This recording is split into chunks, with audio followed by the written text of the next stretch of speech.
month back, I got a call from the Aravindan ji and asking me that please come to the book release function as the chief guest. And I asked him who else is the chief guest on the panel, and he said Tejasvi Surya ji and Annamalai ji.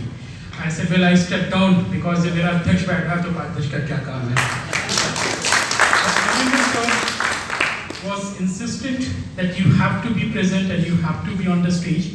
Then I said, give me the role of the moderator, because let me make use of this opportunity to ask questions, not to two very erudite personalities, Dr. Makarand, Paranjape and Aravindan ji, but also to the rock star of Indian politics, Tejasvi Surya ji and Annamalai ji.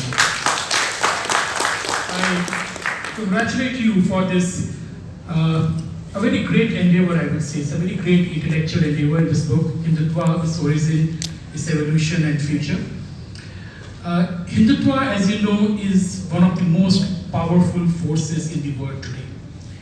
No matter what our opponents say, no matter what different kinds of ideologies and interest groups paint Hindutva as, but Hindutva is one of the most potent socio-political religious movement in the world. And I'm very proud to be on the side of Hindutva throughout my life, and I think his work has brought great clarity to the entire concept. Now I see Hindutva in a very simple term. I see primarily it as a socio-political phenomenon. It's basically the attempt by an older civilization, by an old society, to navigate the modern world, which is dominated by the nation and nation state. So this is an argument for nationhood of the people of this land who are Hindus. Second thing is the expression of Hindu modernity. And third, I see it as a political response to political Islam and political colonization by the Western world. These are my three different points of defining Hindutva. But I must say that Aravindan sir, your book has brought a completely new dimension to the concept of Hindutva, its origin and its evolution. So I'd like to start with you first, asking you to give a broad overview of your thesis. How do you define Hindutva? Especially the Savarkar's point of that Hinduism is just a subset of Hindutva. So Hindutva is bigger than even Hinduism.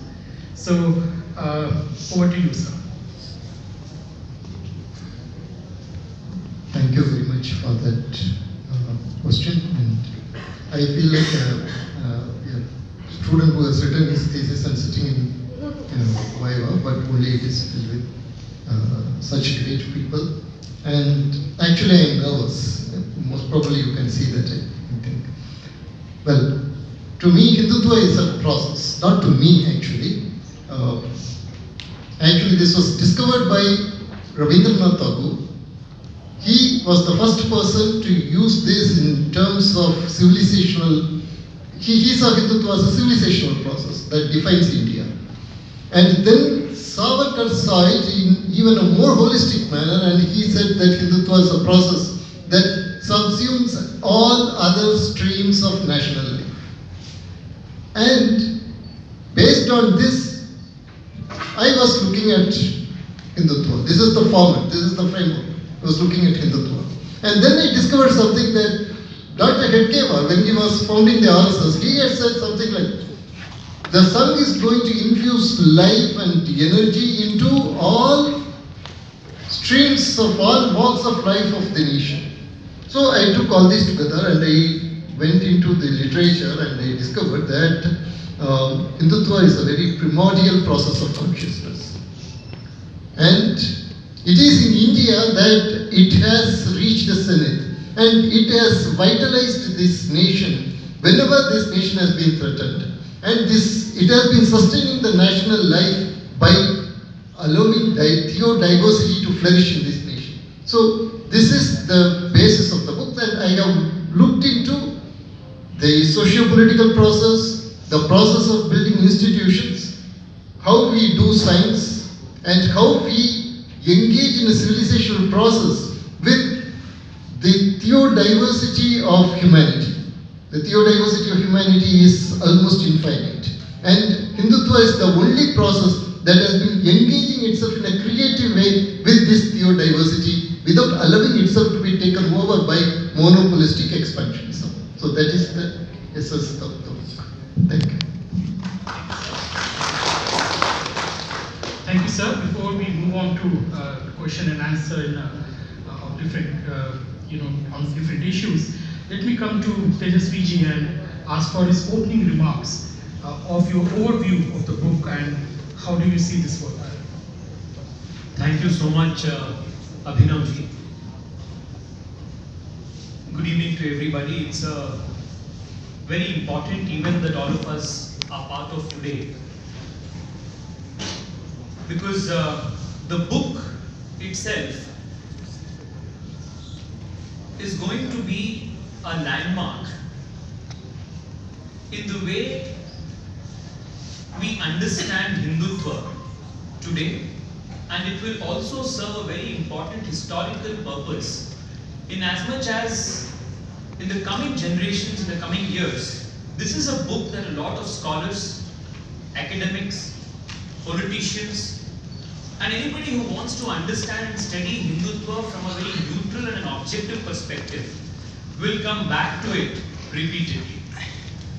Given the fact that over the last so many decades, both domestically as well as at international levels, Hindutva has been unjustifiably derided with twisted logic, with spin doctors peddling an agenda.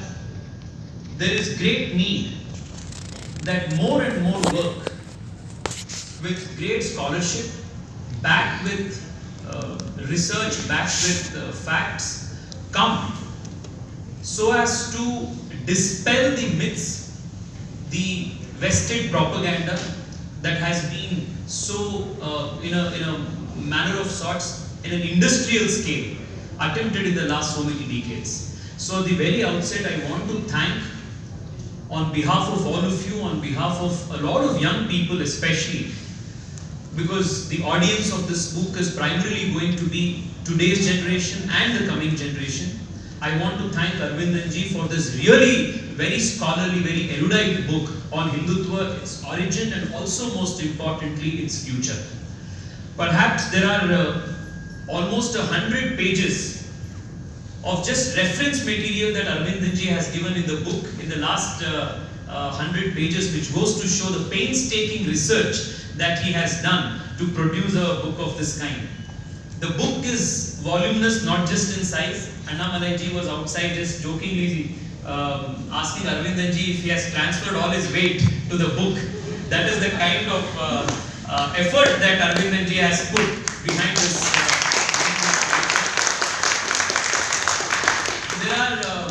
I of course haven't had the opportunity to go through the whole book, though I have made attempts to read as much as I could. There are 3-4 important areas where Aravindan ji has made very original contribution. One is his very effective, very fact-based rebuttal of the false charges that have been imposed on Hindutva. For example, the Hindutva movement was characterized falsely as a racist movement. Aravindan ji does a phenomenal job of rebutting this charge by not only scripturally quoting how the universal consciousness is the basis of the Hindu philosophy, but he also historically points out how even before India gained independence, Hindu Sanghatanist leaders like Dr. Khare were the ones who led the anti-racist movements in favor of Indians in South Africa, and how it was the Hindu leaders even before independence who made sure that India, pre-independent India, put up a strong fight against racism, not just in domestic India but also at important international forums like the United Nations. In the same way, questions of Akhand Bharat, which the opponents of this ideology describe as a geographical imperialistic idea, has also been effectively addressed. So has issues of cow worship and cow slaughter. Also, the most important and very highly contested idea of caste and birth-based discrimination which has been used by the leftists and the Marxists as a knife to puncture 100 wounds in the Indian society, has also been very clearly established right from the study of Swami Shraddhanand to Ambedkar to Savarkar to the whole Hindu Sanghatan response to caste. So these are some things that which are really impressive in the book. The other point that Aravindan ji makes is also very interesting, is about Hindutva and science. Something that as somebody who has grown up reading Swami Vivekananda and Aurobindo, Sri Aurobindo and Swami Vivekananda have been the greatest proponents of understanding Hindu philosophy and its ideas from the prism of science and modernity. So the argument that Aravindan ji makes of how Hindutva can be a worldview, a consciousness which will lead us all into a more scientific, more rational-based, more scientific world, and thereby Hindutva will also be is not just a thing of a relic of the past, but is a very living consciousness, a very living worldview, which is going to catalyze us into a more prosperous and a more modern future. I think through all of these very original ideas and contribution, Aravindan ji has done a great service to the cause of Hindutva, to dispel myths, to put forth the real facts, and also give it original insight in terms of what it can offer in the future. This, I think, Abhinav ji, is a very important contribution in today's times. On behalf of a very grateful young generation, I want to thank Aravindan ji for the great contribution he has made. Thank you so much, Aravindan. Annamalai ji and ask for your opening remarks on the book, and especially the very fact that you come from Tamil Nadu, where we are at the front line of the ideological war with a very radical version of Dravidian ideology. How do you see this work and this contribution to the public discourse?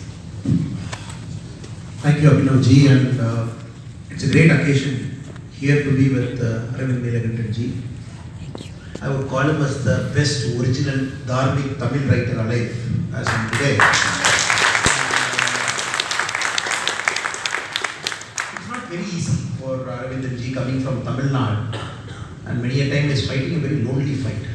His fights are always lonely, but he still has taken the mantle upon himself, writes books after books, gives thoughts after thoughts in Swarajya magazine, and I'm very happy to see the book has reached the capital city, Delhi, with the eminent audience here. Professor is here, Paranjape Professor is here, my dear friend Tejasvi Surya is here, and some of the best intellectuals are sitting here. And coming from Tamil soil, 70 years, the way it was twisted. If you enter into Tamil Nadu now, if you ask me, the most abused word, the current political lexicon in Tamil Nadu, I would use the word called Sanatana Dharma.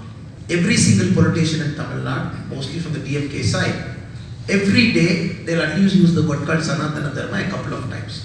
Sanatana Dharma is going to enter Tamil Nadu, please stop. Sanatana Dharma is already here, please stop. If you catch one guy, you ask him, can you just explain what is the Sanatana Dharma to me?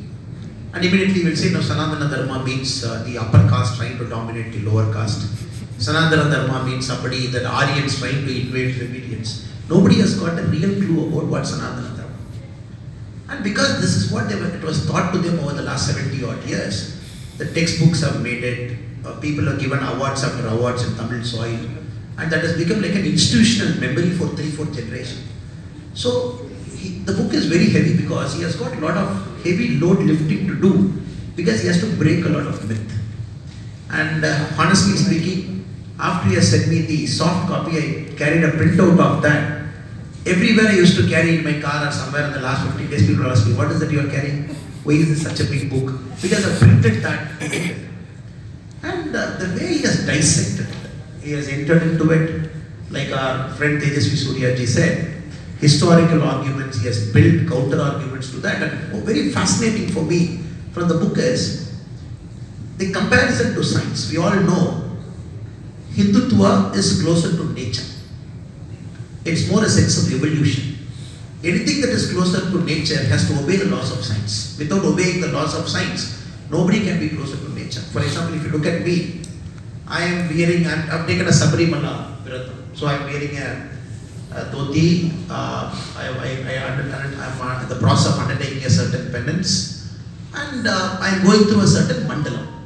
So this is Hindutva for me. I was waiting for somebody to connect all these dots and present it to this generation of audience, the young people here, the way it should be presented. He has done it very accurately here. 48 days, Sabarimala, we follow a mandala because every 48 days, your whole cell gets regenerated. That is the law of science.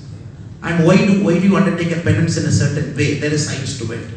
Why do you take a coconut with you? There is a science to it. But this was in a way called a pseudoscience because we were never given the scientific angle to it, the laws of nature angle to it. So here, he has done a great job of building all these arguments together. That is the biggest takeaway from the book for whatever I've read it now, till now. And second, especially for Tamil audience, when I hope and pray Aravindan Neelakandan would very soon translate this into regional language because it's very important. And translating this into regional language is going to take this to a much further set of audience because they have to understand this is not something that is being propagated by one political party within quotes BJP or by one organization within quotes RSS or by certain individuals within quotes XYZ. This is there for centuries. Only now we are trying to put words to it, trying to put a mala to it, to a larger audience to say this ideology, this philosophy is much closer to nature. That is what the biggest takeaway for me from this book. Thank you. Now let's come to my fellow JNUite, another JNU survivor, Dr. Makarand Paranjape. Sir, your opening remarks on the book. Thank you so much. Thank you, Abhinav. It's such a pleasure and privilege to be in this distinguished panel with our author of the evening, Aravindan ji, whom I've known for at least a decade, and Annamalai ji, and of course, our young star from Bengaluru. I'm also a Bangalore boy, Tejasvi Surya ji. So, I want to start by saying that this is an extraordinary book. In fact, there is no book like this at all available in India when it comes to the subject of Hindutva. So I want to concur with and second what we've heard so far, but add a few things, okay? First of all, let us remember that, coming back to Tamil Nadu, sir, today they want to say that Rajaraja Chola, who was the builder of the Tanjavur temple, the Brihadishwara temple, one of the grandest temples in India, is not a Hindu, is not a Sanatani. We have come to such a twisted sense of who we are, that a rational, well-argued book, which is an exposition, of our own identity, was the need of the hour. So, my first point is, let's understand how this book functions. I think it functions at least at 3 levels. First of all, it is an exposition of Hindutva, what Hindutva means. Second, which is also very important in my view, it is a redefinition of Hindutva, okay? And third, what the book does, I think it is so inclusive, it is so ambitious, I want to link it to what Annamalai ji said, is that it argues that Hindutva is foundational to the very future of humanity. I'll tell you how it makes this point. In a way, it makes this point by saying it's close to nature. So I want to echo what you said, but if you look at the conclusion of the book, it's a very short conclusion for a very long book. So you can look at the conclusion first. But the very last line of the book, I want you to draw your attention to that last line. And Aravindan ji says, finally, Hindutva represents theodiversity. Okay, theodiversity. This is a term taken from Lokesh Chandra ji, but I was looking for the first usage of the book. It's not there in the references very clearly, so a second edition needs a few corrections, but that's the teacher in me speaking. So excuse that. But In that way, Hindutva is also the future of intelligent life on this planet. This is a huge claim. Hindutva is the future of intelligent life on this planet.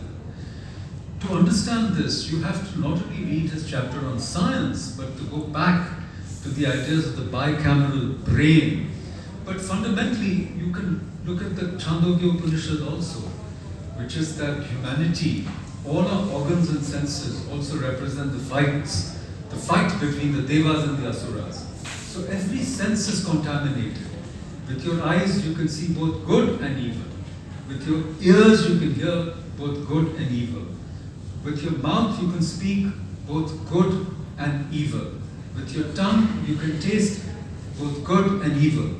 With your hands and fingers or whatever, you can touch both good and evil. And finally, with the mind, you can think both good and evil.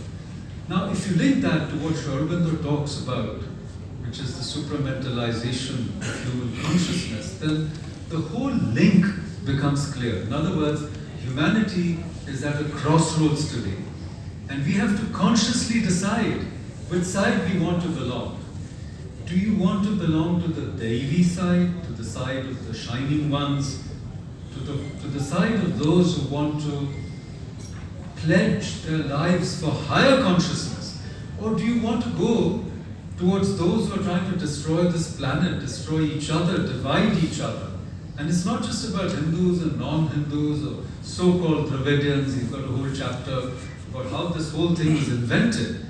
You know, we are all one. Our DNA shows we are one. And the fact is we are one because of the so-called Arya Dharma, the Dharma of the noble people. The noble people are those who have chosen higher consciousness. Okay, that's all it is. It doesn't matter who you are, what race you belong to, what region of the world you belong to. So Hindutva is not the exclusive preserve of Bharatiyas either. It's actually an invitation. This is his argument. You may or may not agree with it. And I'm sure that since it's such a political term, his ever-widening and inclusive argument is not going to be accepted by some people, right? So, but if you look at theodiversity, I'm sure people from all sides of the political spectrum will see it as a defining feature of India. Pluralism, theodiversity, and the fact, I mean, one of the very important contributions, going back to what Abhinav said, is that Hindutva here is not seen as an ideology. It's not even seen as a political movement.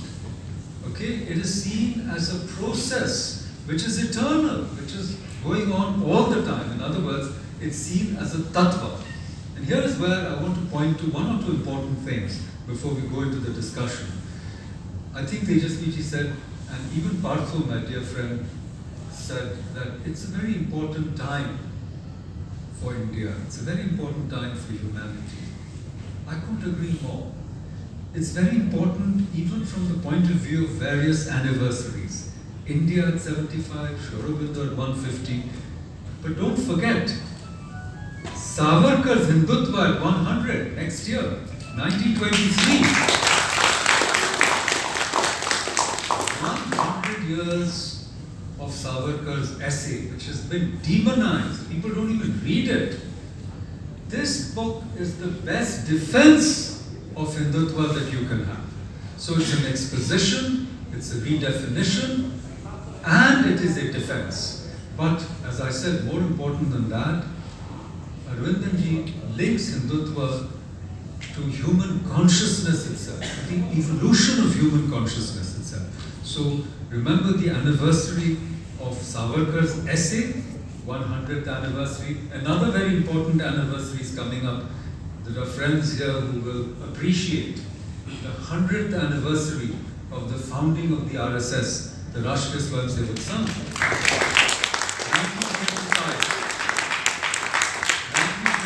1925. So this book is the best possible contribution, tribute to all these anniversaries which are coming up. And let's not forget, you know what Aravindan does by way of his methodology. He widens Hindutva, not only going back to Chandranath Basu's book Hindu Tattva or Hindutva, but he's bringing in Tilak, he's bringing in Bankim, and don't forget he's bringing in Tagore. How many people know in this audience that Tagore wrote an essay called Hindutva? In fact, in the Vishwa Bharati complete works of Tagore, they changed the title because Hindutva is such a bad word, you can't use this word. And they called it Bharat Varshe Samaj, Bharat Varshe Samaj. They changed the title. But this is Tagore's essay. Why shouldn't we retranslate this essay all over again? And he's bringing in all these other very important thinkers, Sri Aurobindo, Swami Vivekananda, and he's linking them all to this broad stream of thought, which he calls Hindutva, which is in a way co-evil, okay, not EVIL, okay, but it evolves with Sanatana Dharma itself, what you said, Annamalai ji.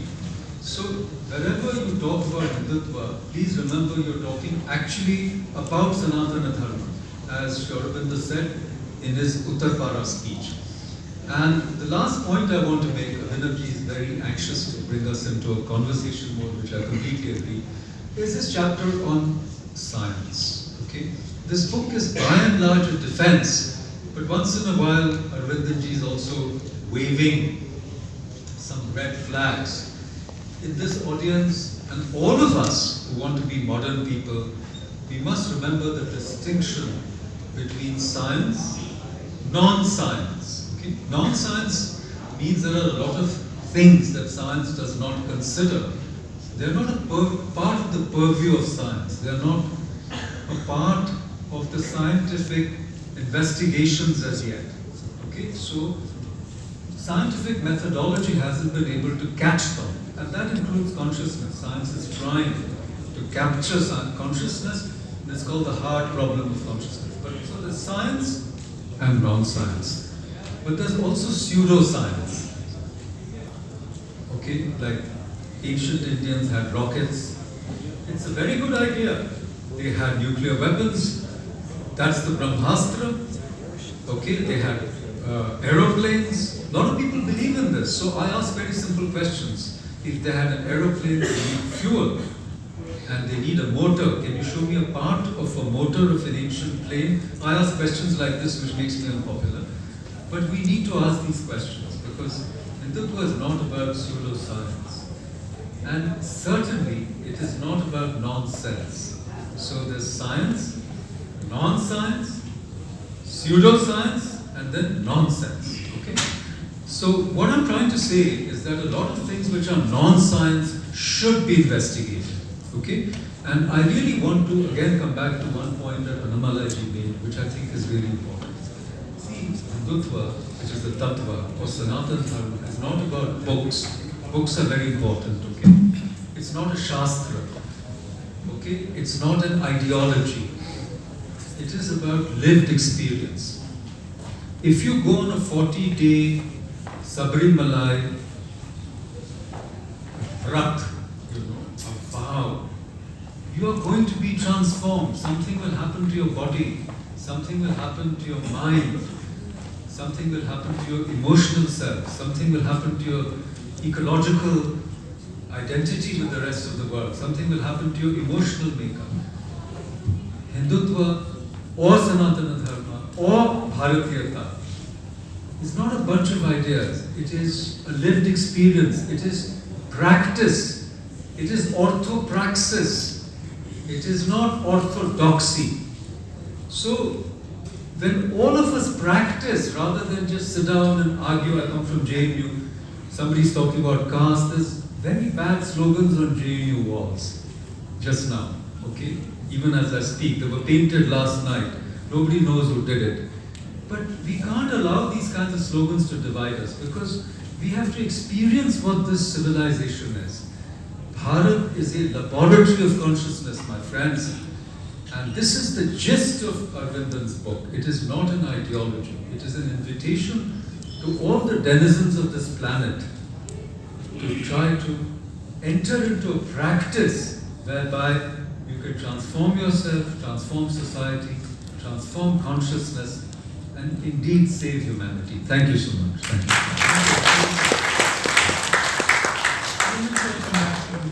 in your chapter on Bharat Mata, Vande Mataram and Akhand Bharat, you actually point out to a very, very unique phenomenon in India's civilizational history.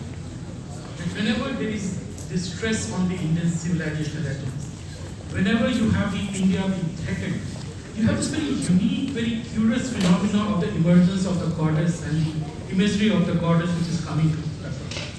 So you talk about when the Mughal Empire was reaching its peak, you have the spread of the Tantra movement, the Shakta movement, especially in Bengal, which became the basis of the resistance to the Islamic movement. When you talk about the Karnataka, Vijayanagar kingdom, the poem by Princess Ganga Devi Madhura Vijaya, it's a goddess which comes and gives the Shastra to the Kumar Kampalna to go and destroy the Madurai Sultanate. When you talk about the Chhatrapati Shivaji Maharaj, then again the same thing happens. Then the goddess appears and gives a sword to Maharaj, and they go and fight against the Turkish rule and the Mughal rule. Same thing happened with the Rani Vedulu. Same thing happens in the Punjab.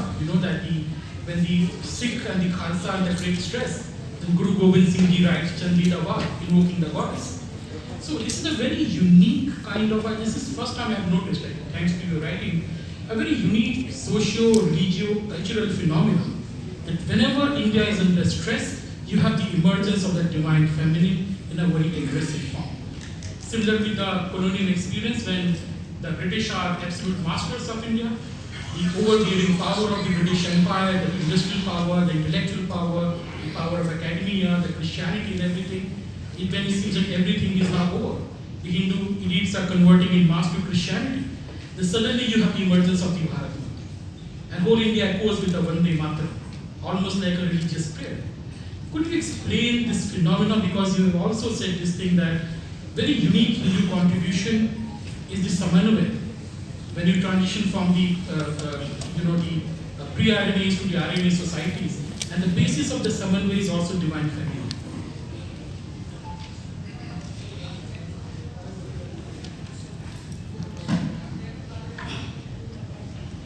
So this idea of the goddess who comes and fights for dharma.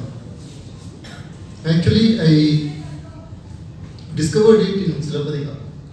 So in Tamil literature, you have 5 biocultural zones.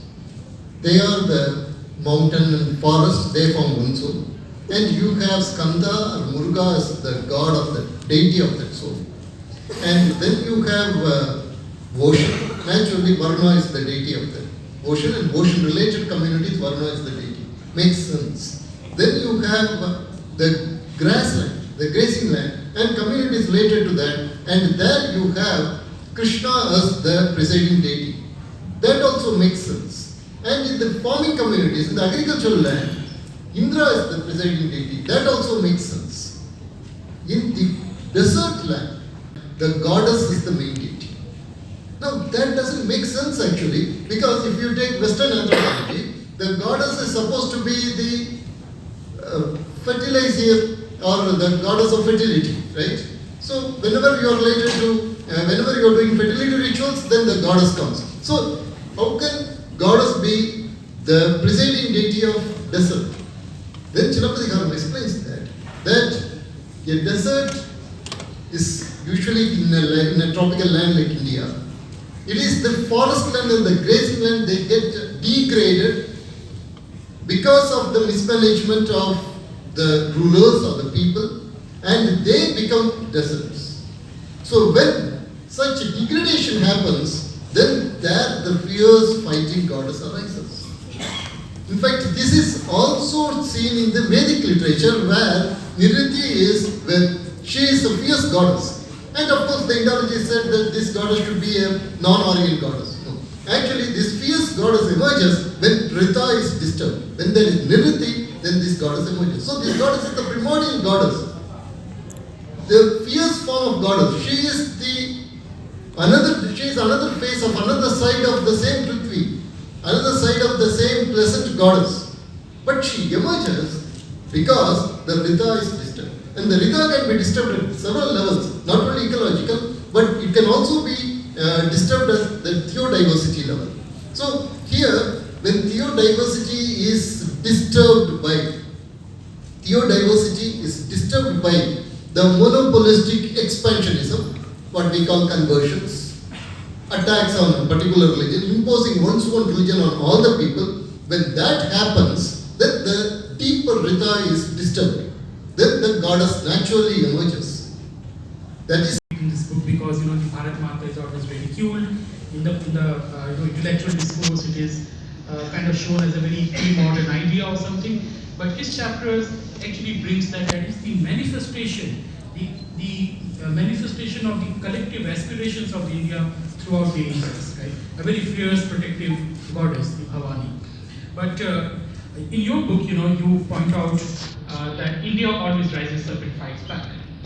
When the diversity is threatened, when it is faced with monopolizing ideology or monopolistic religion, right? And one of the charges against Hindutva, Tejasvi, this question goes to you, that it is a homogenizing force. Hindutva wants to impose uniformity on the people and wants to destroy the cultural diversity, that Ganga, Jamni, Tehzeeb kind of a thing in India.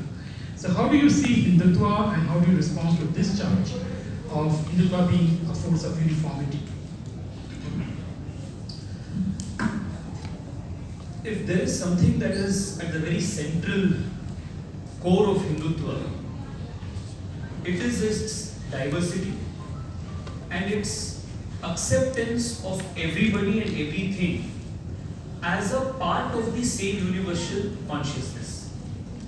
Just when Annamalai was mentioning about his Sabrimala Vrata and pointed at his dhoti, I was thinking, I come from Karnataka, he comes from Tamil Nadu. In Karnataka, we wear the dhoti and in exactly the opposite way that he wears it.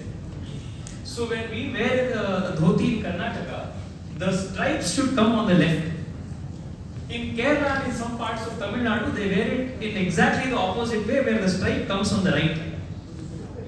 So the change, the diversity which starts from something as simple as this, extends to even dry debates of philosophy. Many a times, Abhinavji, I feel that most of the charges that are leveled against Hindutva or Hinduism is always by those people who have never practiced living as a Hindu.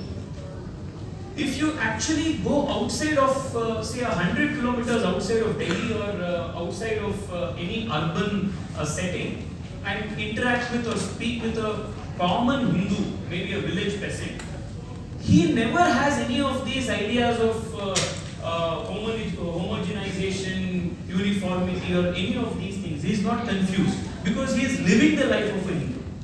So it's only those people who have stopped living the life of a Hindu who gets confused with all of these theories which are made by professors sitting in AC chambers. Having said that, even when you look at the practices that are there in the Hindu fold, the way Shiva is practiced and worshipped varies among different Shaiva sects in the country. Coming from the south, the way the priests chant Veda mantras in the south is very different from how the Veda mantras are chanted in the north. There are certain temples in India, like Sabrimala, which is, at the center of a debate for exclusion of a certain gender. There are also certain temples in India, certain practices in India which are exclusively to be carried out only by the females. So, never in our history has there been a debate or a resistance put forth by people to resist some kind of an imposition, like the kind that we are now witnessing in Iran. So whether it comes to our clothing, whether it comes to our food choices, whether it comes to our modes of worship, whether it comes to our languages, whether it comes to our gods, the very essence of this philosophy, to use a modern technical term, we have always functioned under an open architecture. So the very concept of Ishtadevata, let me give a very small example, Abhinav. This happened just when I was growing up. of how Hindu Dharma actually works. There was this bus stand near my house where I was catching, where I would catch the bus to go to school. So just next to the bus stand was a typical auto rickshaw stand, and there was almost 10-12 auto rickshaw union people etc. would always stand there, have a chai etc. wait for the passengers. There was a monkey that would visit and play with the auto rickshaw drivers. Occasionally they would give it a biscuit or a chai or buy it some kind of a fruit or something. So it had somehow kind of become a part of the larger auto rickshaw driver's family. One day the monkey passed through, and when it did, naturally the auto rickshaw drivers who were assembled there, they buried it in the auto stand, just next to the auto stand. And a couple of weeks later, one or two auto rickshaw drivers put a couple of bricks on top of the burial. And on the next week, somebody else came and painted a saffron coating on that. The week after that, there were some flowers. And a week after that, there were people who started coming and putting agarbatti and started praying. And all of us kids who would go to school, especially when we had exams, we would go near the what is now became a Hanuman temple. We would now go there and pray and then go to attend our exams.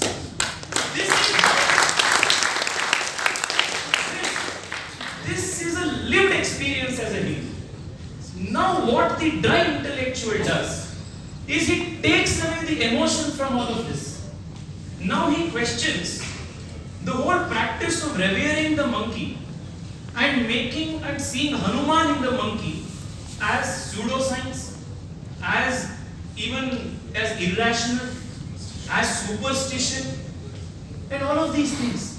But neither the practicing Hindu auto rickshaw driver nor a student like me who went there and prayed, for us, none of these were a matter of debates. So the very concept of Ishta Devata, creating your own God, the idea of respecting and accepting all of these diversities, this is something that is central to Hindu philosophy. We must not confuse unity to be uniformity and diversity to be discrimination. That's a very important point, and one of the charges against the Hindutva, especially in Tamil Nadu and Annamalai, is that Hindutva is against social justice. It wants to justify and perpetuate discrimination in the name of diversity. So how do you respond to this charge of the BJP being anti-social justice, which is labeled by the Republican parties against you? Abhinavji, I think he has addressed parts of it in this book. If you look at the Dravidian movement, 1917, it started as a backward classes movement, then it morphed into a DK movement, then 1949 DMK as a party came into existence. If you look at the history per se, they say, look, the temple entry movement was started by us. It is some ideologue of Dravidian movement who enabled the people of all particular caste to go to a temple. So we are for social justice. But if you look at the available evidence, in fact, I'm sure Aravindan Neelakandan would very soon be writing a book on this, covering all the humbugs of whatever they have said. But if you look at the history per se, the people who fought at certain points of time for everybody should enter into temples, have a darshan of the God. If you take 10 people collectively, if there is one Vinaya among the 10, I can show there are 9 people who practice Hindutva among the 10. But what happened conveniently one name got popped up among the set of 10, and a big brand building exercise happened for that particular person year after year. Then 67 they came to power, then the textbooks after textbooks started glorifying. Then we are in 2022 now. Then they have taken, in Hindi we say kabja, they have completely kabja'd the concept of social justice. They say it is we who did it, nobody did it. But if you look at the history, I can show you it is 90% people are practicing proper Hindutva. Now he quotes Mahatma Gandhi extensively here, the book also. Now, what is Mahatma Gandhi's view of untouchability? What is Gandhi's view of templatory movement at different points of time? At RSS view, he takes BJP's view. If you look at it at different points of time, BJP as a party, Janata as a party, we were for social justice. Now I am talking as a party, Karyakarta, party person. But only thing in Tamil Nadu, a narrative was allowed to be set by them at different points of time because the party had a very negligible presence. And even Sri Chakravarti Rajagopalachari was running a political party at that point of time. With the Congress he came out, he had the Swatantra party. And he stood for a lot of things which we can also call Rajagopalachari as the original Hindutva.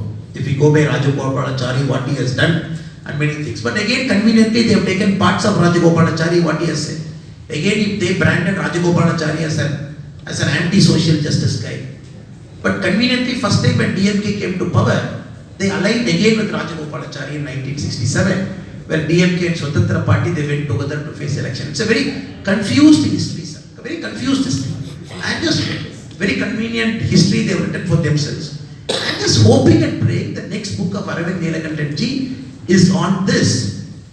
Just this humbug. You take one social justice movement. You start with who started, who propagated it, who reached a conclusion. Then finally, when the last scene of movie, there is invariably one guy who will come and say, it is I who did it. So I am sure it's a matter of time before the original history comes out. Just want to make one small point with what Annamalai said, something that the book brilliantly makes.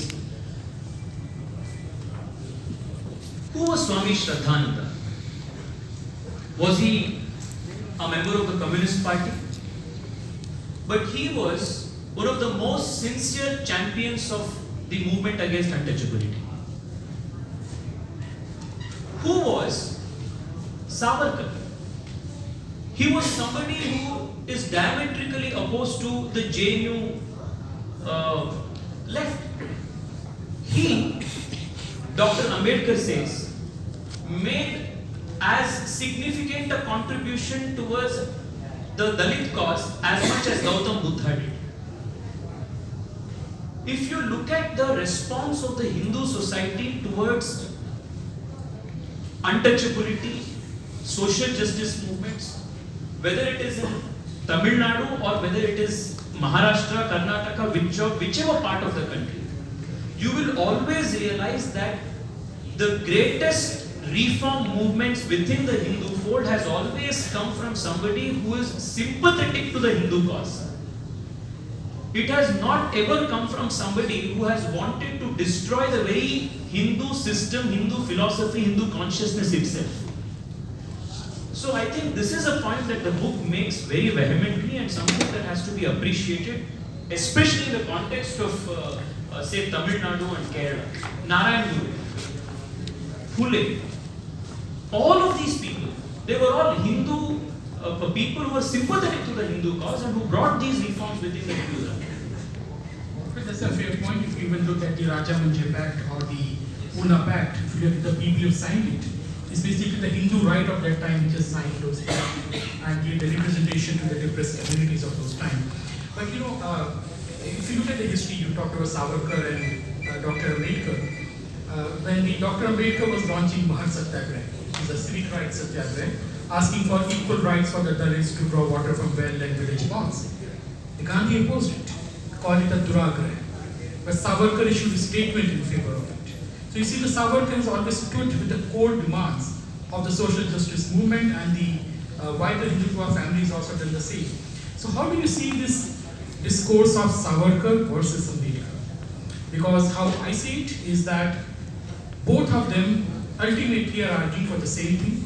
The differences is because of their different social location and how they are approaching the problem. As for me? Yes. Abhinavji, you said Ambedkar versus Savarkar. So see, maybe it's the residual genuine in you making this versus. Because if you try to understand the communist philosophy, the Marxist philosophy, it has always tried in its very core to pitch two things as opposed to each other. And that's the very central philosophy of the whole Marxist. It's the capitalist versus the labor. It's man versus wife.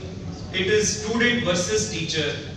So as long as they keep a conflict alive, they can peddle their agenda. So it is not Ambedkar versus Savarkar. It is Ambedkar and Savarkar, because both of them essentially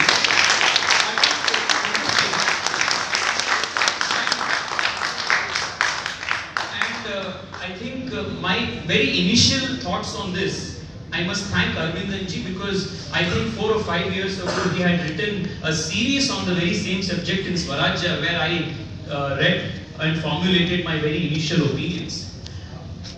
Take the case of caste, birth-based discrimination. Ambedkar and Savarkar are on the same page and say birth-based discrimination does not find sanction, does not find a place either scripturally or theologically in the Indian philosophical setup. The very definition of the word Hindu, where Savarkar defines Hindu to mean to include everybody other than those practicing Abrahamic religions, was something that was in toto accepted and also codified by Ambedkar, not just in the Hindu code bill, but also in the Constitution of India. On the question of, say, martial races, both Ambedkar and Savarkar advocated for martial races in India to join the British Army so that the systematic demilitarization, demartialization of the Hindu races comes to an end. Even on economic front, both Savarkar and Ambedkar were in favor of industrialization and urbanization, because both of them viewed it as a very important catalyzing force to bring modernity into Hindu culture, Hindu society. So if you look at the issue of social ideas, whether it is economic ideas, whether it is political ideas, whether it is even technical definitions of who constitutes a Hindu, who does not constitute a Hindu, I think Savarkar and Ambedkar have very similar views, and I think both of them can be hailed as the paragons of modern day Hindutva, and both should be celebrated in that sense. Well, you just made a very political statement that Ambedkar is the flag bearer of Hindutva. I think that will be in the news and the controversy very soon. But Dr. Paranjape, how do you see this Savarkar versus Ambedkar in the JNY term versus Gandhi debate? Because Gandhi was largely a social orthodox. And when we talk about the Hindutva movement, I would say there are 3 strands in the entire movement. One is the radical strand of Savarkar, one is more of a conservative strand of the RSS. Conservative in the sense that they do not agree with the rapid changes in society, they want society to have its own pace. And then you have a social orthodoxy, which is largely represented by Gandhi and another people. So how do you see these 3 strands today? So this is quite a complex question, but I want to simplify it. I don't think of Gandhi as representing social orthodoxy. So this will call for another debate, but certainly he was not as radical as Ambedkar or as Savarkar. But I do not see him as an upholder of social orthodoxy. But the really important point is Gandhi repeatedly said he was a Sanatani Hindu. And I think that will be the point of, entry into this debate. But the thing I wanted to say here is that we have to go from negative Ambedkarism to positive Ambedkarism. What is negative Ambedkarism? Negative Ambedkarism is the marshalling of identity politics in a very divisive and, should I say, anti-Indian way. Whereas Ambedkar was a pillar of India. He framed the constitution. And, even if he criticized, Hindu beliefs which were prevalent, he always says, you see the end of annihilation of caste. He said, if any caste Hindu wants to improve Hindu society, I'll be very happy to help them. So we have to reread Ambedkar, and in fact I'm doing a series called Hindutva and Hind Swaraj, where I want to bring these figures into dialogue with each other. But I know there are many questions. I just wanted to say a couple of things to some of the very interesting points that have come up. The first thing is about Bharat Mata, okay? What Aravindan ji said, he's referring to the Tolkappiyam and the 5 Thinnai, the 5 landscapes. You know, this is a very important work of poetic imagination coming from the Tamil country. It is, I think, as important in a way as Bharata's Natya Shastra. We have to all read it. In a way, Ramanujan talked about it in his book called The Interior Landscape. But Shilapati Karam, you know, Kannaki is the heroine. I just want to bring this up because she tears her breast that she thinks the king has committed an injustice. And we think the injustice is only about her husband. No, it's much deeper. And Madurai is destroyed. There's a flood, and Pumpuhar, that ancient civilization, is completely destroyed. And the temple to Kannaki is actually in Kerala because the Tamilians are so afraid of her, you know. I mean, the power of Shakti when she's angry. Now, this is very important. How, you know, there's the Komal as well as the Ugra roop of every deity, you know. And every deity in India is armed. So this is the big problem with Gandhi, you know, his extremist non-violence, you know, has to be questioned. But to come back to Bharat Mata, let's not forget the first image of Bharat Mata was by Abhinavnath. So I want to tie it up with the attacks on Hindutva, the homogenizing. It is the critics who homogenize. I was in a conference which was trying to come up with a counter to the New Jersey Rutgers conference on dismantling Hindutva. And one of the points I said is you can't dismantle Hindutva because it is so varied. There are as many definitions of Hindutva as there are people, as there are Hindutvaites. And if you think that the Sangh Parivar is homogeneous, it is not homogeneous. There's a huge diversity of opinions. Okay, there are Savarkarites, there are people who are Gandhians, there are social democrats in it, you know, there are Netaji advocates. So, you know, the diversity, not just the theodiversity, but the social diversity, the political diversity, the ideological diversity, the intellectual diversity of India is also reflected in the Sangh Parivar. So, the homogenizing is by the critics because they think you can homogenize something and then destroy it easily. So we have to put the shoe on the other foot, as it were. And this is where the countering, the intellectual countering, even in Tamil Nadu, I think of the appropriation that the DK, DMK people did. This has to be pointed out because we have to go back to Ramanuja, who started a social reform movement. All groups were included. You know, there are different kinds of Iyengars if you go into the history of it. But these stories are suppressed because you're trying to create an anti-Hindi or an anti-Brahminical or an anti-this or an anti-that, because nothing unites people as much as anti-something. And this is what, you know, Tejasvi ji was saying, that conflict is at the root of Marxian dialectical materialism. And why it hasn't worked in India, thankfully, and Partho will appreciate it, my friend, because Indian society seeks harmony, samanvaya, as he says in the book, not conflict. If you have an ideology which is entirely centered on conflict, it is not going to thrive in India. So, what we need in India is social evolution, but consciousness revolution. Because you can do it on your own, you can change your consciousness. And it doesn't bring you into conflict with anybody. You know, your wife can be a Vaishnavite, you can be a Shakta or a Shaivite, and someone else can worship Hanuman. You know, this is what Samarth Ramdas did. When they said, you can't build a temple, he says, I don't need a temple. Paint any stone red or orange and I'll have my Hanuman there. So these are Shaktis, these are powers, and this is across the board. This happens throughout Indic systems, which you said, Abhinavji. And the more you're in denial, the more you're cutting off your own roots.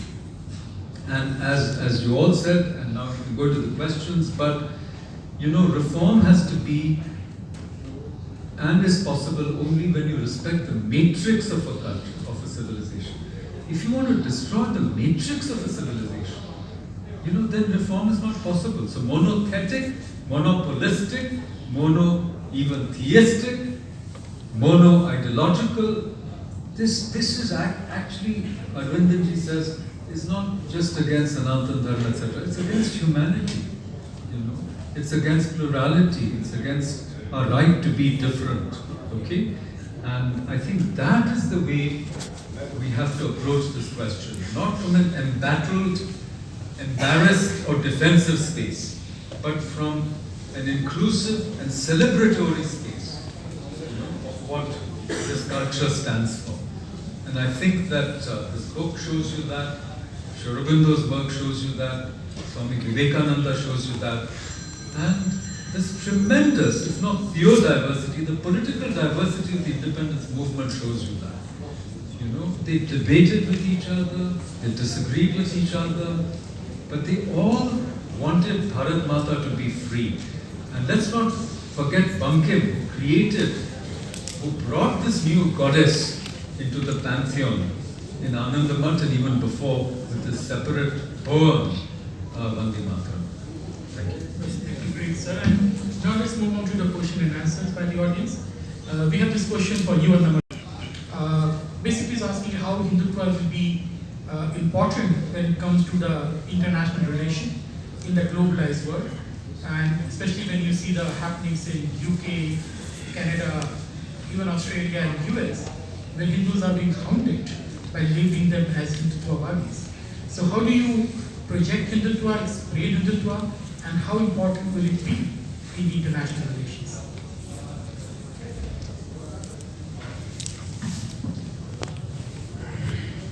Abhinavji, I will tell you a historical fact that is hidden now and many of us might not even know it has happened. We just trace the roots of when we got the independence, what exactly happened with respect to the dharma that is expected of a king. When India was about to be given the independence, there was a big discussion between Lord Mountbatten and Pandit Jawaharlal Nehru how the transfer of power should happen. Because normally like a king, when a prime minister takes over a country, is there a symbolism by which he take over power? In this land of Hindutva, the dharma being the fulcrum of it, then Chakravarti Rajagopalacharya suggested, normally the kings used to carry something called a sengol, which reminds of the king the righteous duty that he should always do as a person. Then it was decided that the sengol should be made in Tamil Nadu by one of the Adinam, and the sengol was made in Tamil Nadu by the Dharmapuram Adinam, which was flown in a special plane from Chennai to Delhi, and which was given to Lord Mountbatten, and that was handed over to Chakravarti Rajagopalacharya, where Pandit Jawaharlal Nehru and others were there, because they felt the transfer of power is a symbolism that is happening. Now recently, when the 75th year of Independence Day, the celebration was happening, the Adinam people contacted all of us. They said, look, we have given this sengol 75 years back, and Chakravarti Rajagopalacharya to float in a special plane to Delhi. Can you just find out where it is? Because nobody knows where it is. Then an extensive search we have written to all the people concerned. It was conveniently forgotten within a few days of how our country took power from the British in terms of a sengol, the dharma, the root of Hindutva. And that Adinam recently met our Honorable Prime Minister at Varanasi also as part of the Kasi Tamil Sangha. And especially in Tamil Nadu, when we look at this Adinam, we have about 18 in number. If I take the youngest of Adinam as a sect, it is 800 years old. If I take the senior-most Adinam as an institution, it is 1500 years old. Year after year, if you want to define this Hindutva, the dharma, how people should live, across Tamil Nadu, the 18 Adinams are spread. They were giving us a value system, how a life should be lived, how people should coexist among others. Uninterpreted was happening. Then the Britishers came in, they started divide and rule, they got into this temple property, they got into this land division, the revenue modeling, they started control. So the message that I'm trying to convey is, now when we're talking to Professor, we're talking about how in this disturbed global time, India is acting as a beacon of hope. Not beacon of hope because we are growing as a country 7%, 8%. That is one part of the story. So the other part of the story is, we are giving a lot of life lessons to the other parts of the world. How to live a life, how to coexist.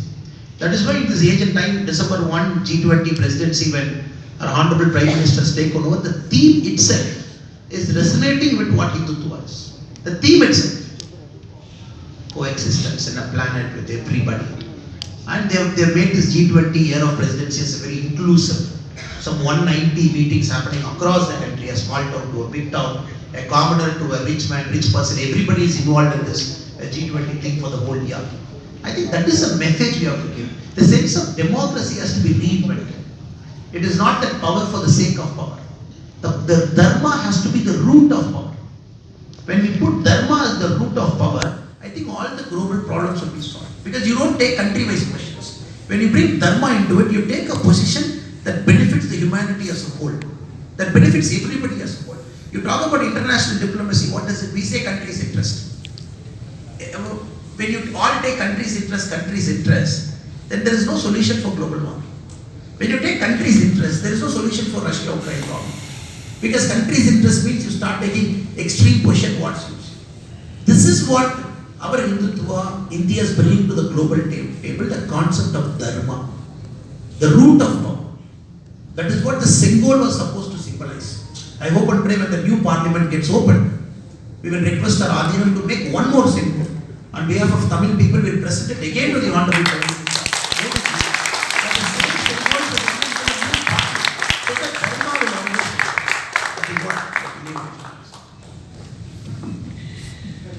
To add something to this? This is a question for you, but this is by Vishnu PR. And he's saying that, do you think that the divine feminine is still among all of us to fight for dharma? So basically kind of asking whether Hindutva is all politics and militarized Hinduism, is that possible?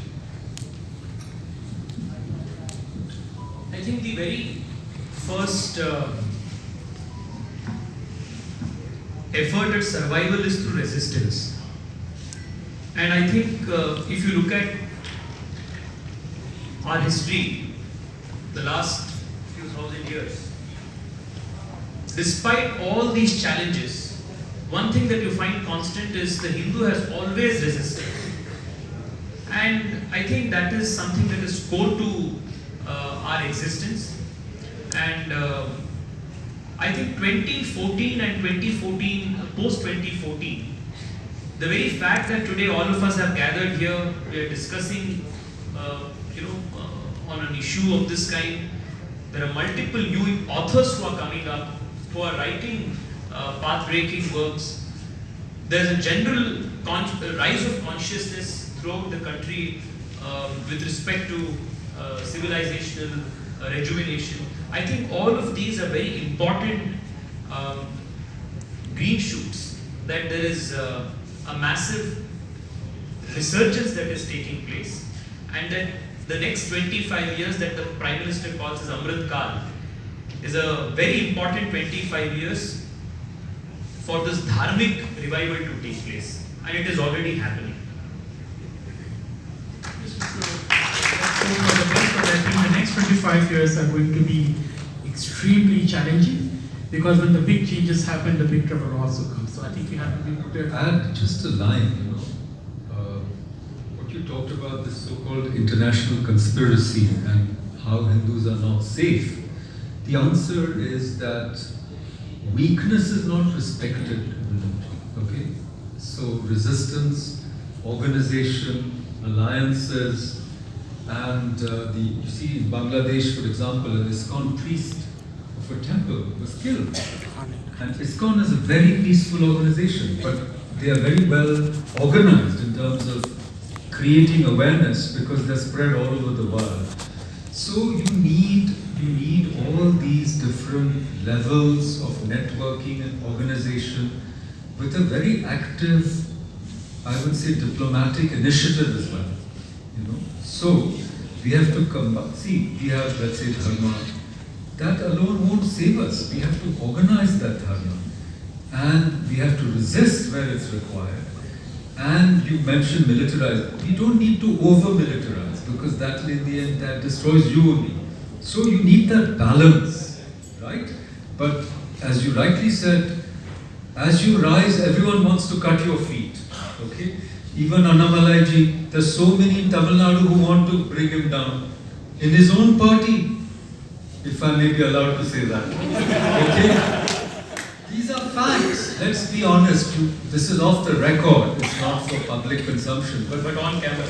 But it's not. But we have to examine ourselves also. So the Sangathan, we need to organize and we need to have alliances. But weakness is not a virtue. This is what I want to say. Strength is a virtue. So I just want to add to what you said, sir. I wanted to make this when Annamalai ji was speaking about dharma and the pattern that was handed over. Perhaps why it was lost, or rather why it was not given the due respect. I was in Kerala yesterday. One of the Karyakartas there told me that one of the very first things that Pinarayi Vijayan did after coming to power was to issue a government notification banning celebration of Onam and Puvakam festivals in all government premises and government temples and government offices, which was something that has continued from the time of independence and even before British. One of the reasons why this is done is because we do not see ourselves as a civilizational state.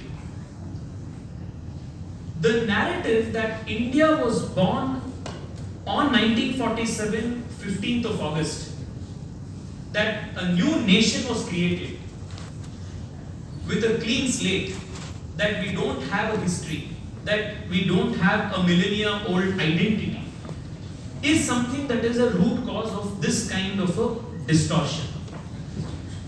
And now you extend this to international politics.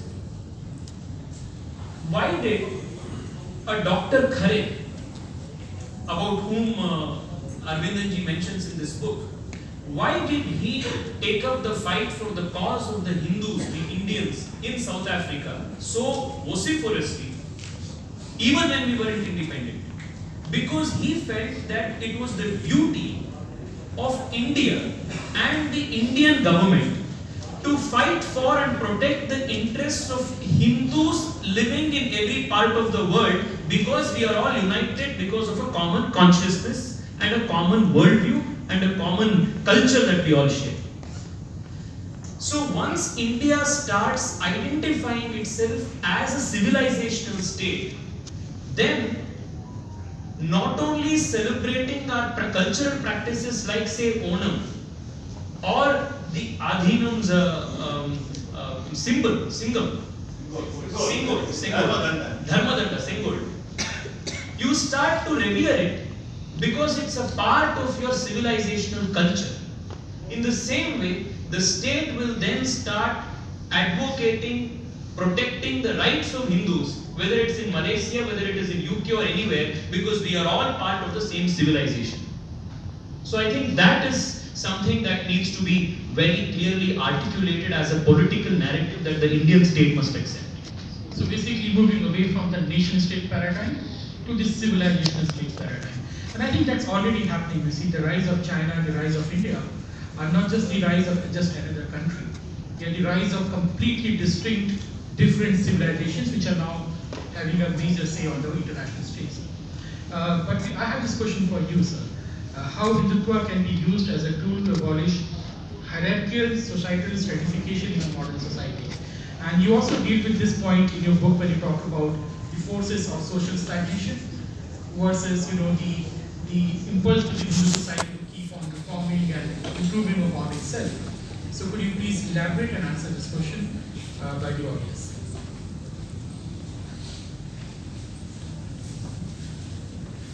The social stratification, particularly birth-based social hierarchies, naturally birth-based social exclusions.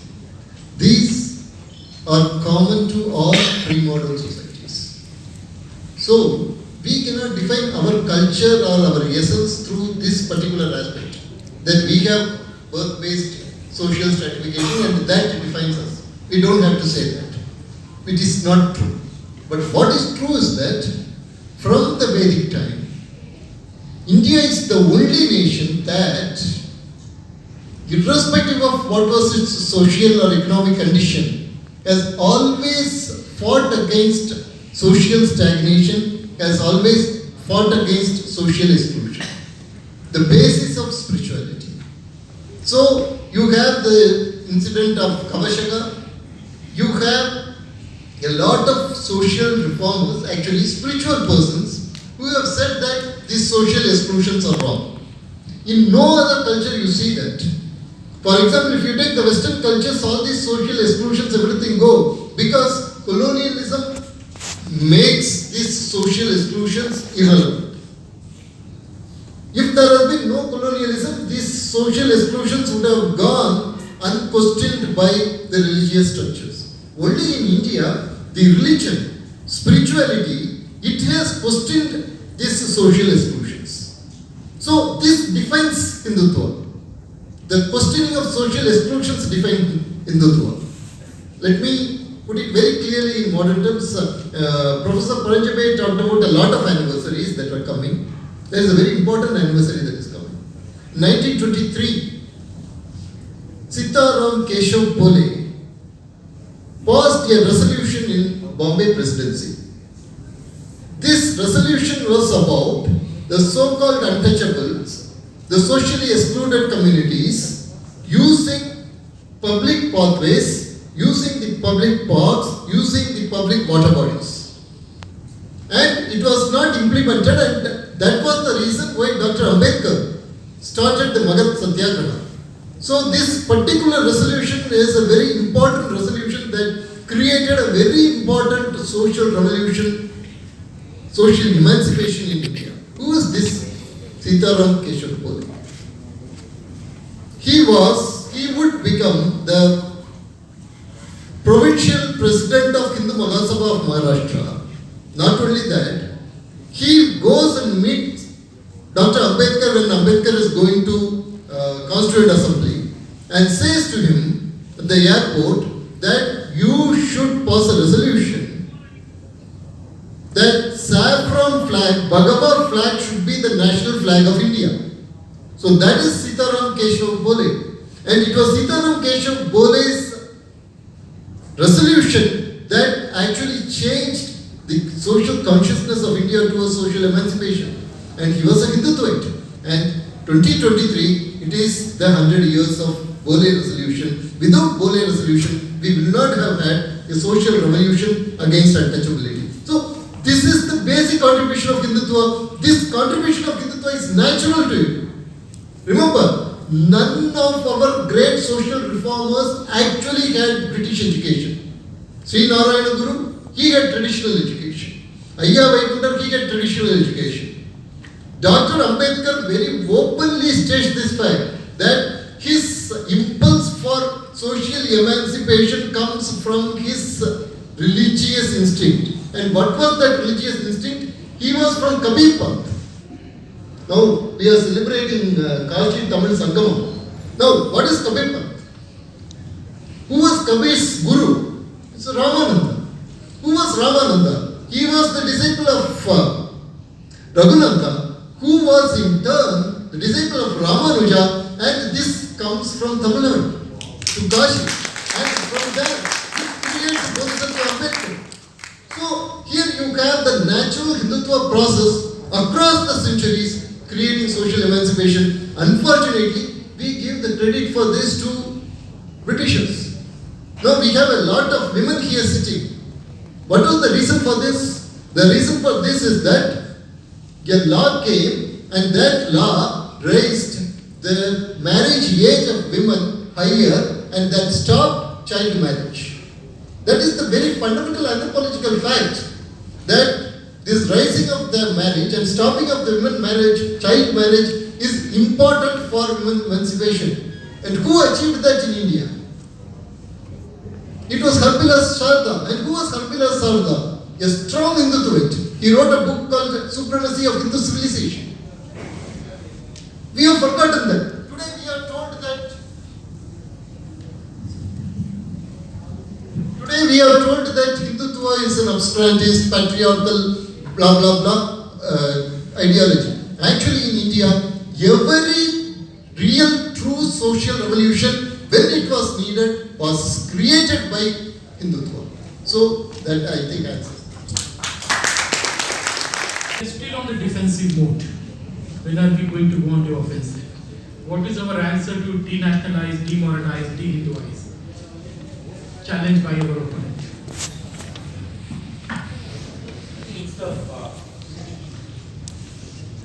Instead of using the word, have we started to be more offensive, have we started to be more open?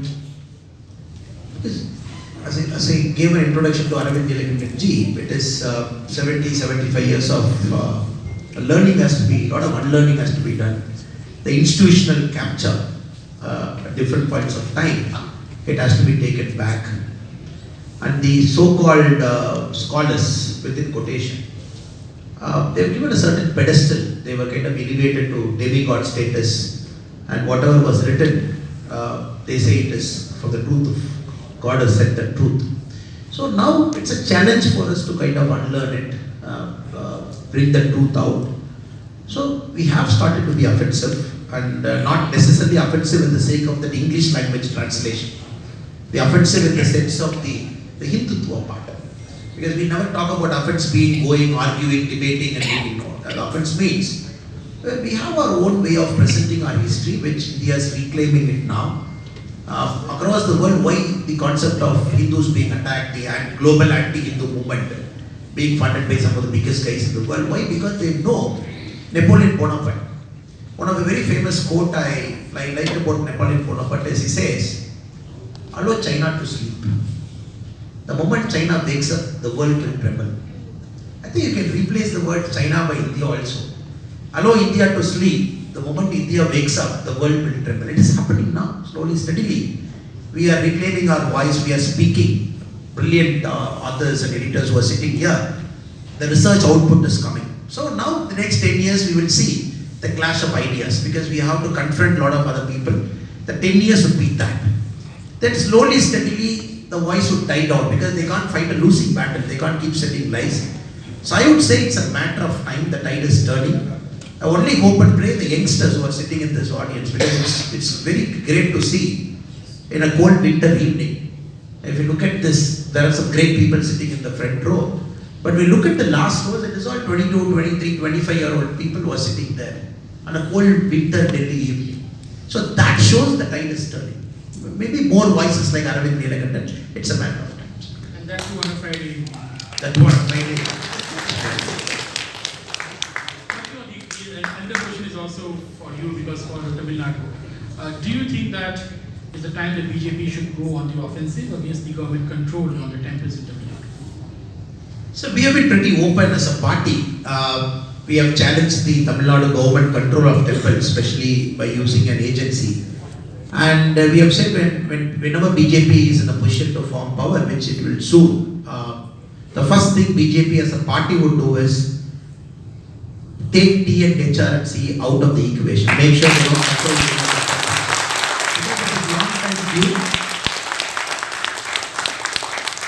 And more than any other point of time in Tamil Nadu's history, only the last 16 months after DMK has come to power, this has become a big equation now. When Kalaignar Karunanidhi was there in power, he was doing this pitch the baby, rock the cradle kind of experiment. So though the T and HRC was controlling the temple, but it was more like a soft, hard approach, and people are not really complaining openly.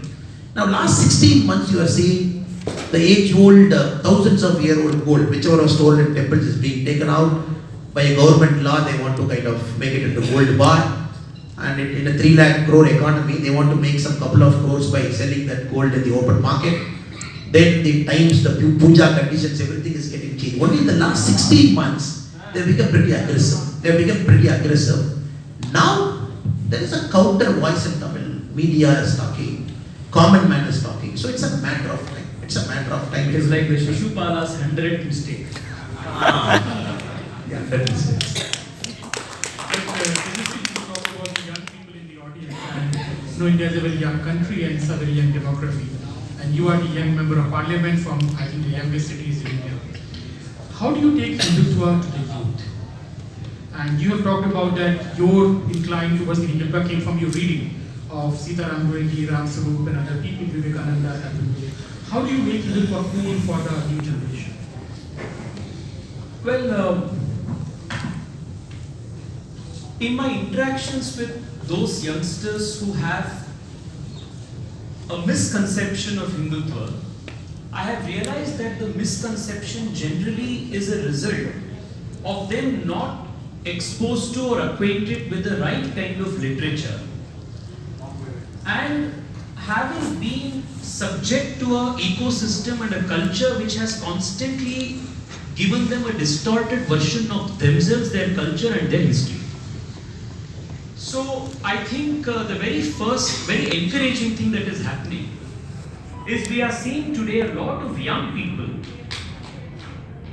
who are writing about us, about our history, our culture, with the right perspective, with truth being the only, being the center of its integrity. And I think a lot of young people are today reading these things. So we are seeing Vikram Sampath, we are seeing Sai Deepak, we are seeing Aravindan Neelakandan, we are seeing so many efforts that are being made today by a lot of young people who are making this intellectual effort. So I think that is a good, encouraging sign.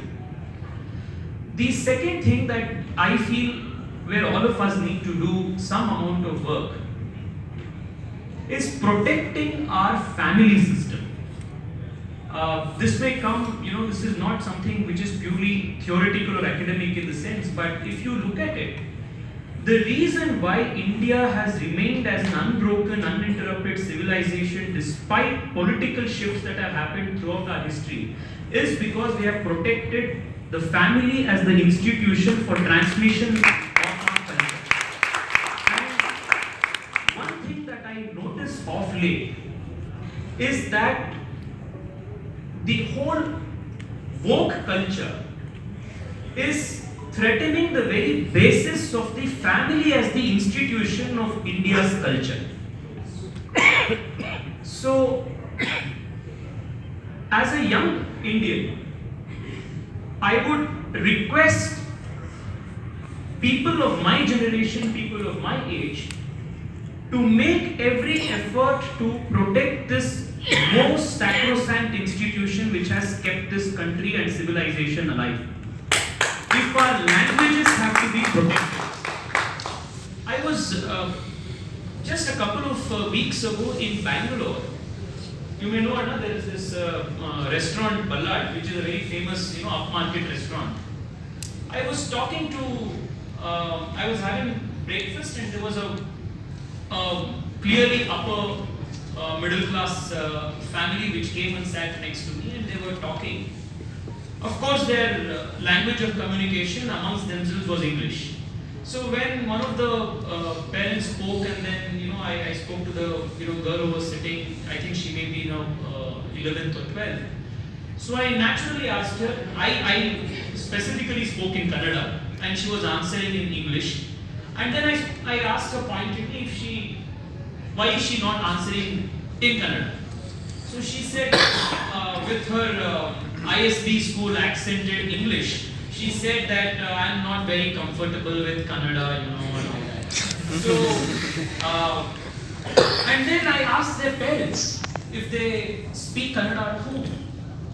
And they said it's difficult because they want the kids to pick up good English, so they also speak English at home. So how will our language survive?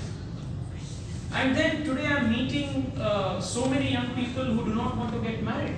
So many young people who do not want to settle and raise a family. I mean, this may come as something really, old school when me saying this, but I think it's the wisdom that is kind of dawning on me that is making me realize that the family is central to transmission of culture, it is also the central aspect as to why even when recession happens around the world, India does not get affected as much as the West, because again it is the family which encourages savings, it encourages protection of each other. It is our biggest social security system.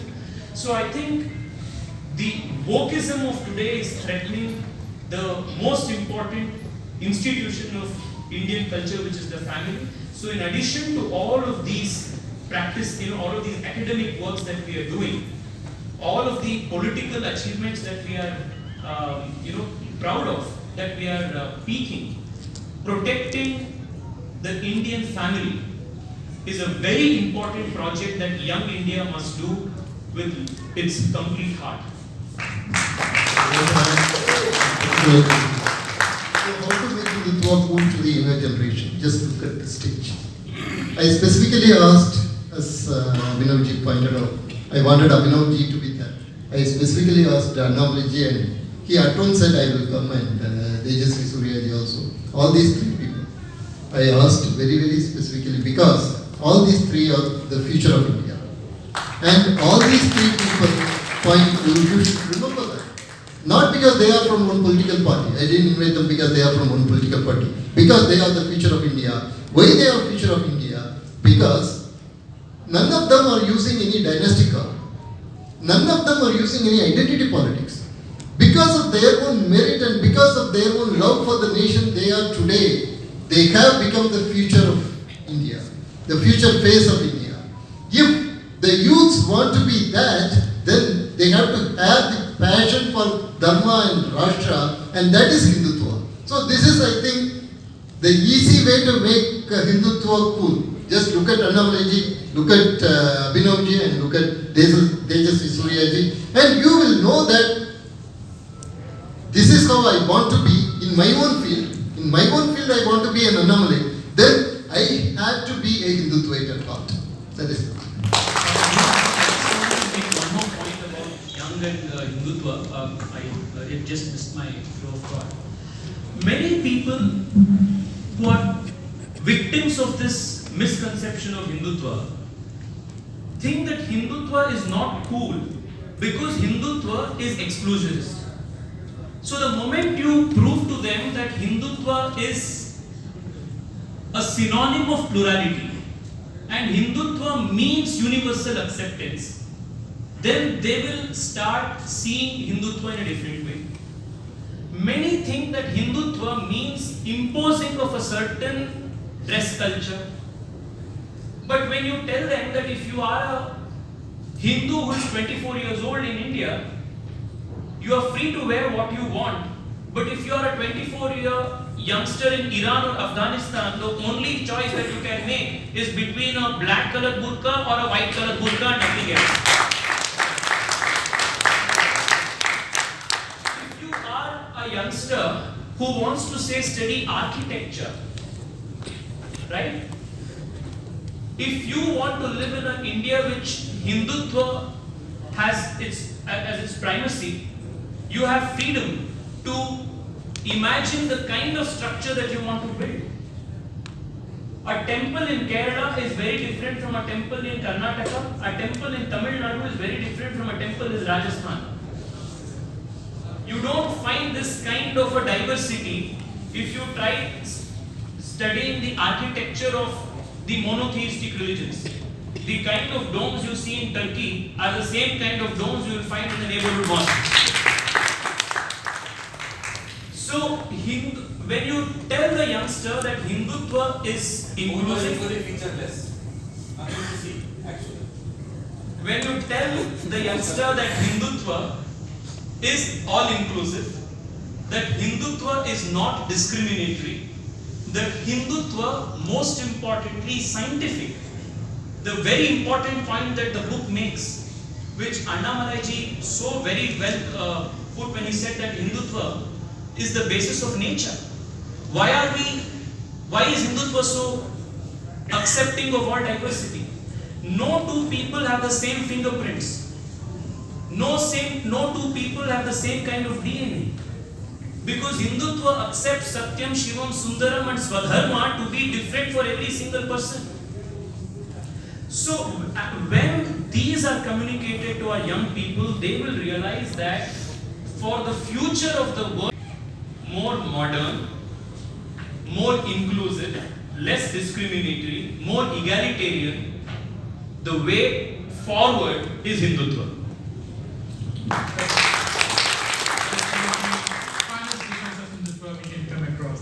Thank you for that. We are running short of time, so I'm going to ask my final question. One of the consistent themes throughout the advocates of Hindutva and the advocates of Hindu Sangathan is that they are haunted by the memory of the third battle of Panipat. That when the time came, despite all the talks, alliances, promises and everything, the Hindus could not unite and put up a resistance and lost the battle to the alliance of the Islamic principalities. How do you see the future of Hindutva in this regard? So, Makarandji, you go first. I don't think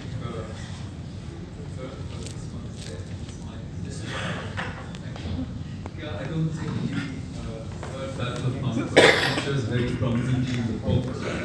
But the question is important, and I want to answer it in two different ways, which is that the fight of Sanatan Dharma does not hinge on any one battle.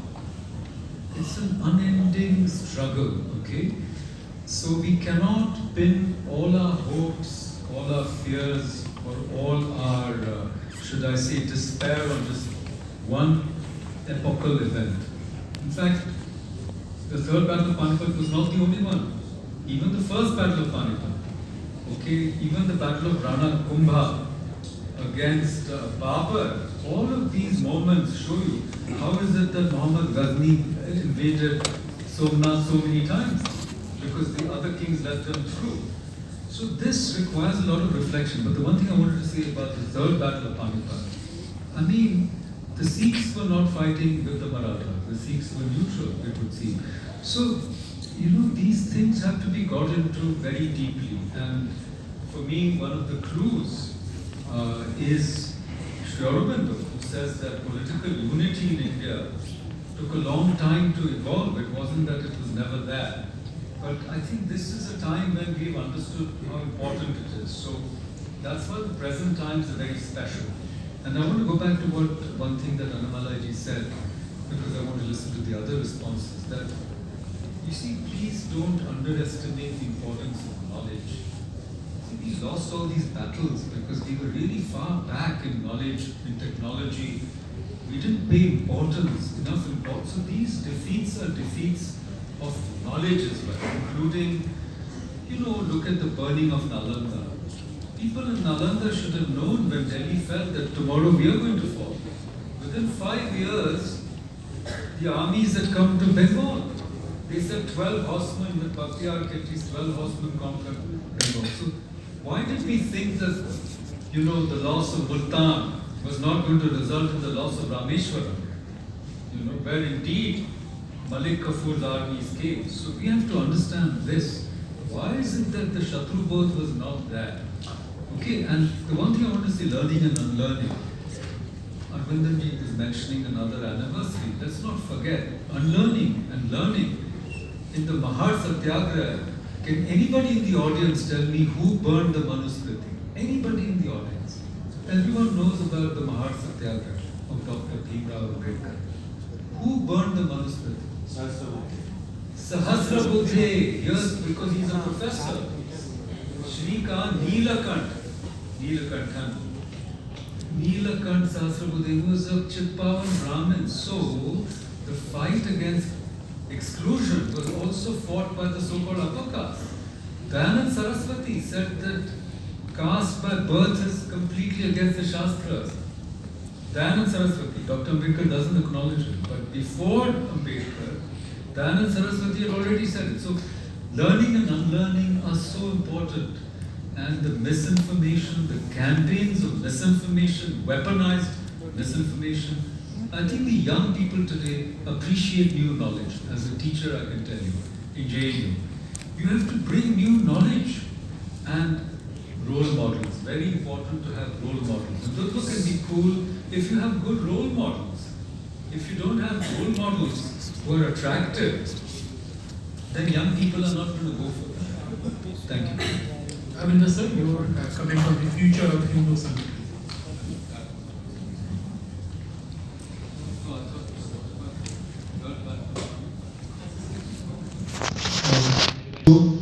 I know exactly how it is to lose the third battle of Pan. You will either have to live a life of timitude or you will have to get converted. Whether it is religion of peace or whether it is religion of love. That is what you will have to do. So, given this fact, Hindutva, realizing Hindutva explicitly is very important if we are not to lose the third battle of Panipat, which is already happening. And we have to understand that it is not going to again happen like in the second battle of Panipat or the first battle of Panipat happened like in a battleground. It is happening right now in pockets and pockets and pockets. And almost, yes, in every home, in every village. I have seen this very clearly. There was a village and I have recorded the plight of the Hindus in a particular village in YouTube, and that was in 2009 or 2011. Okay, there was a small village, and in that village, the number of particular religious people of the religion of love people, it was like 25, and that of Hindus was like 28, and then 4 got converted. The next day, the very next day, what happened was the local village deity temple was vandalized. So this battle of Panipat is right now happening. We are just not realizing it. So once we realize it, then we will consolidate. And each one of us will have to become, in the words of Swami Vivekananda, a Guru Gobind Singh. We cannot think about our individual egos. We cannot think about our small little circles of sampradayas. Today we don't need sampradaya acharyas. We need sampradaya acharyas. But right now, the most important thing for this Hindu society is Sangatana acharya, like Veer Savarkar. And when we have that and when we unite, then with a vision.